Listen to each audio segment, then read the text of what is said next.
Hi guys, welcome back to the channel. My name is Eric Menk, and the World Cup 2019 is now over for Gilas Pilipinas, unfortunately.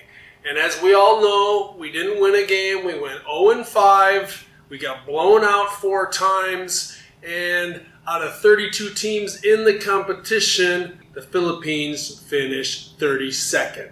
That's dead last. That's last place. However, now what I really want to talk about, now that Team Philippines is done, is how can they improve. Everybody and their mother has their foolproof solutions on how Gilas can get better, and I want to give my point of view. Some of the things I'm going to point out are going to be obvious, but I'd like to go into detail and explain them and exactly point out what it may take to improve the Gilas Pilipinas program, because just like you guys, I want to see the Philippines do well. There's a passion in this country for basketball.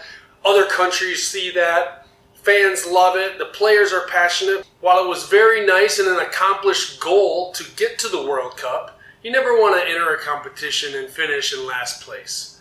I do want to commend the players and the team for making sacrifices and giving it their best. No one was out there trying to lose games or sabotage our chances. They were doing their best. And there were some hurdles in the way that unfortunately made it very difficult for the Philippines to perform well. One, they were playing very stiff competition. They take the 32 best teams in the world.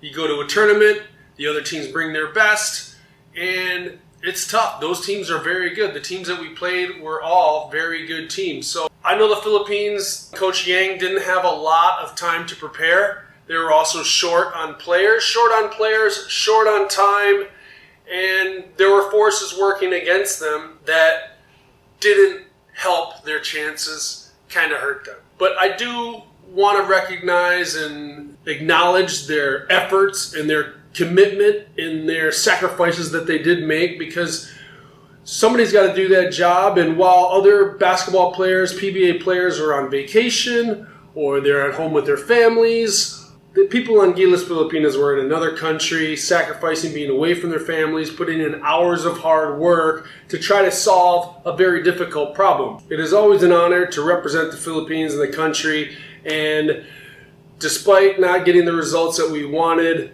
thank you so much for going over there and representing the Philippines. Hopefully we can use the experience we had there to get better. So without further ado, here are my 5 recommendations on how to improve the Gilas Pilipinas program going forward from right now.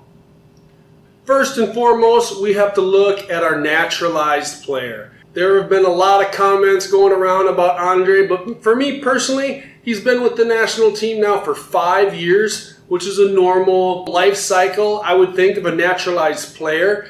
He's 33 years of age, and I think it's just time for a change. So he's played in a number of big competitions. He's played in 2 World Cups, Olympic qualifiers, Asian Games, huge competitions for us. And I want to thank Andre for making the sacrifice to represent the Philippines and be naturalized to try to help our program. I just think it's time for us to change our naturalized player, and it's not exactly the easiest task in the world. Not everybody wants to be naturalized. And the type of player that we're looking for, every team in the world is looking for. The type of player that I would like for the Philippines to go after is a rim-running, shot-blocking center.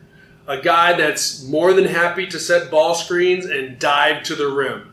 A guy that can protect the rim on defense, but also move his feet and defend the ball screen. We're looking at a guy probably 6'10" and above, a center. The reason why I'm looking for that type of a player is because we don't have the biggest lineup. I mean, we have big guys, but a 6'10" and above center can increase our ceiling height-wise and add a dimension that we do not have. And on top of that, I'd like a player that has a good attitude, that works hard, that is willing to inspire our local players. These players are tough to find. It's not easy to get a person naturalized. It's a huge government operation that you have to go through. You can't just pick a guy and then get it done the next day. There's There's time that has to be planned, scouted. A number of different parties have to agree. That's why the earlier you get started on it, the better. It's time to change the naturalized player. Thank you, Andre Blatch, for everything you've done for the country. But I think we should look to move on and look for a player with the right attitude, work ethic, and the right game that is going to help propel Team Philippines, Gilas Pilipinas, to the next level.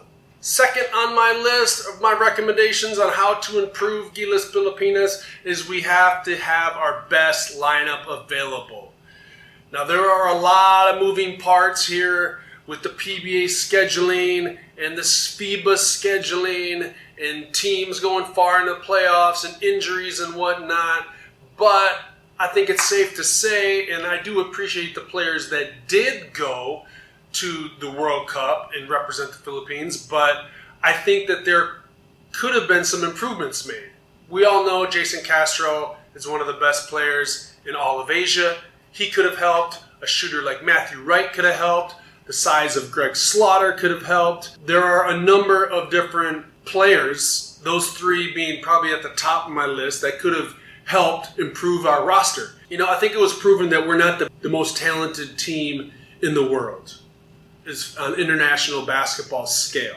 That was just proven at the World Cup. But we have to give ourselves a chance by bringing our best players over, making those players available. And I know there's a lot of political things, behind the scenes, battles between certain groups, but having our best players available is going to give ourselves the best chances of being successful. Performing at our peak is you got to have the best roster available. So I don't think we had that this time. Whatever we got to do to make sure that our best roster is available, we need to do. And that's going to have to be coordination and probably sacrifices from the PBA, probably from the PBA teams, the individual PBA teams and groups, the SBP, and the powers that be. So we can have the best talent and hopefully groom that talent and form that talent into a formidable squad. My third suggestion on how to improve the Gilas Pilipinas program is to specify times during the year when our national team can maybe travel and play some non-Asian FIBA teams, whether they be club teams or other national teams, most notably ones in Europe or Central or South America.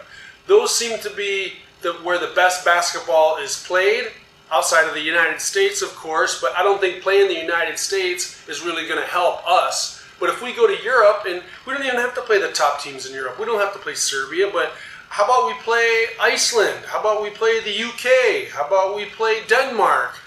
How about we play Germany? There are teams at the lower to mid levels that play a similar style that we can be competitive against and also learn from and network with. Using all of our resources and adding to our resources can do nothing but help the program. Again, there's a lot of moving parts. It's going to take scheduling and sacrifices from the PBA, the individual teams, and the SBP. The players are going to have to be willing to do it. But there's already multiple FIBA windows throughout the year, so coordinating that is going to be difficult. It's going to have to take some planning, and we're going to have to get outside of our comfort zone and have to reach out to people we don't know to try to improve. But if that's what we have to do, does it sound that difficult to try to do that? Maybe once or twice a year, go to Europe for a week, play the team as soon as you get there, work out the whole week, and then play them at the end? You know, again, that takes time, that takes money, that takes resources, but if we want to move on to the next level and improve and get better, we're going to have to learn. And how are we going to learn unless we're in contact with teams that are outside of Asia? Because honestly, Asia as a whole is a little bit behind the rest of the world as far as basketball goes. That was just proven in the World Cup. Yes, Australia is good. They're in our region. You got to count them. New Zealand is good. China is good. Iran is good. But we don't really want to play them because we're going to have to play them when it counts anyways. So we're going to have to travel outside of our region to play competition, to get familiar with the FIBA international game, see who's good at it, try to emulate what they do. That's a suggestion of mine. Clear some time out just for Gilas so they can travel and find competition, network, work with people to try to improve our program. The fourth thing I would consider, if you do not want to hire an international or foreign coach, hire an international or foreign consultant for the team and for the program. That is my fourth suggestion on how to improve Gilas Pilipinas moving forward from today. We have two great resources right here in the Philippines. Coach Tab Baldwin and Coach Dickel, who's at TNT right now. Those are two guys that are here in the Philippines, but they're not on the staff at Gilas.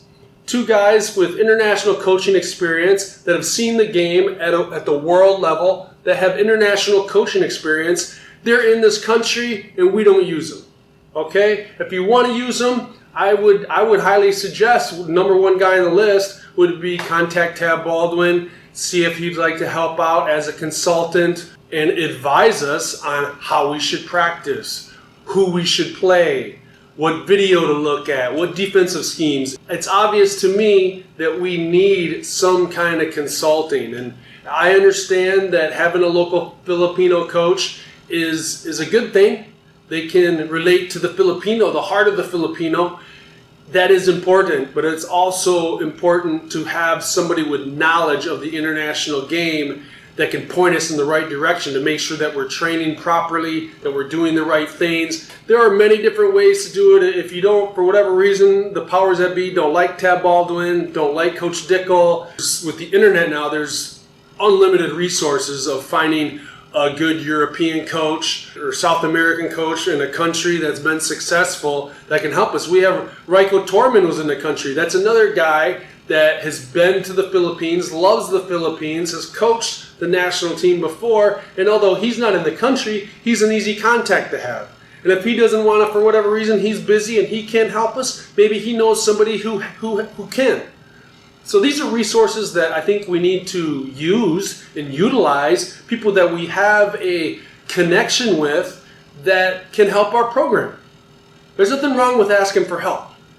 Matter of fact, that's a lot of times that's the first step in becoming successful. If you don't know how to get to the next level, ask somebody who does. There are people out there that would love to help our country progress. They would revel in the opportunity to help a country that is so passionate about basketball formulate and create a plan to improve, to get to the next level.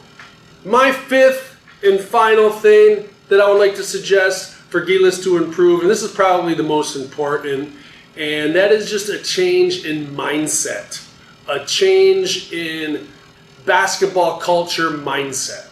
Okay, and that goes from the players to the coaches to the powers that be at the SBP and to the fans even. You know, as a player, yes, the reason you're on the national team is because you are a good basketball player. You have done the necessary things, checked the necessary boxes to make it to the national team. But you have to keep in mind that just because you are good locally doesn't mean shit internationally. That's just the facts of it. We're 32 out of 32 teams right now. We were lucky to get there. Now, if we want to improve on that, you have to go into the training willing to work, willing to put your superstar mentality, check it at the door, and put the time in and not just activate your body to the training, but also your mind. Open up your mind to learning new things. Realize that you are now, instead of locally being high on the totem pole, when you step out into the international world, you are now a small fish in a huge pond.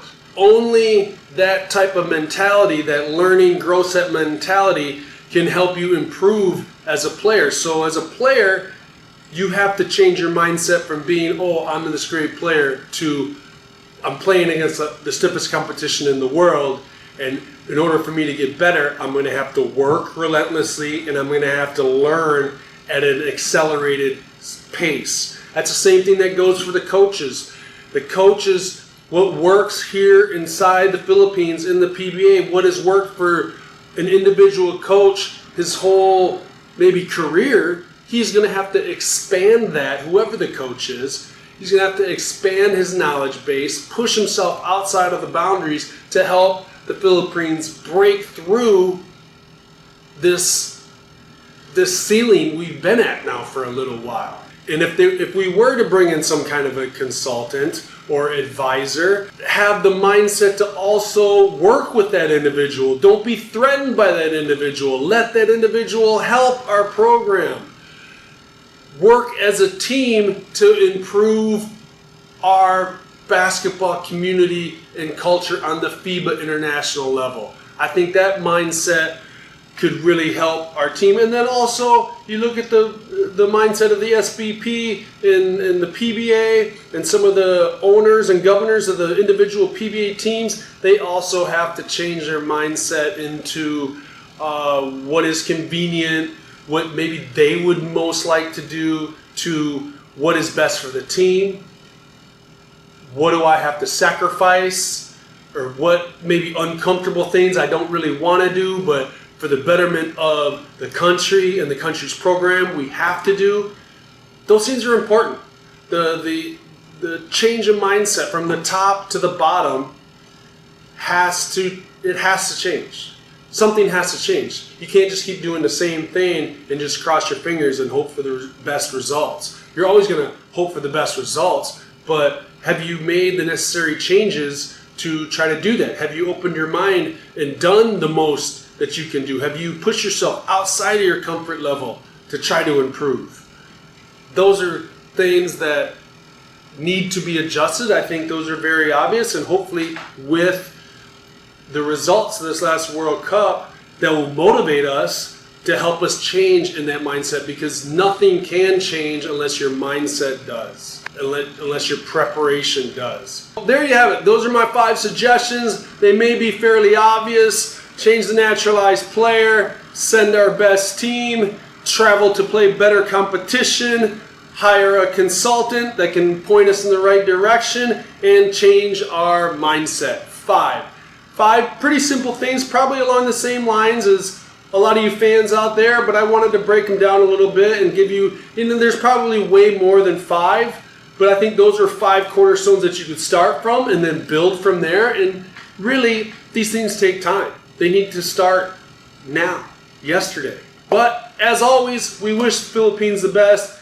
I'd love to hear some feedback from you guys. Do you agree? Do you disagree? Do you have some suggestions of your own? I'd love to hear in the comments section below.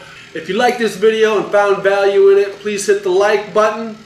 If you haven't subscribed to the channel, please do. And don't forget to hit the notification bell so you can get updated on my upcoming videos. I'll see you guys next time.